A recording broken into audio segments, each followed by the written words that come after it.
Nagluluto ako ng adobo. Oh. Adobo na naman tayo ngayon. Mamaya guys ay lalagyan ko yan ng talong dahil mahilig tayo sa gulay. Alam niyo naman, parang kulang pag walang gulay sa lamesa.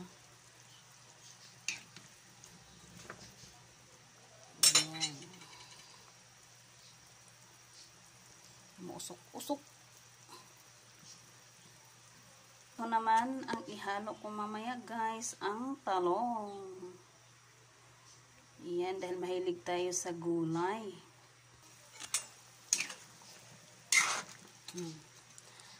Ito naman guys ay chicken balls yan.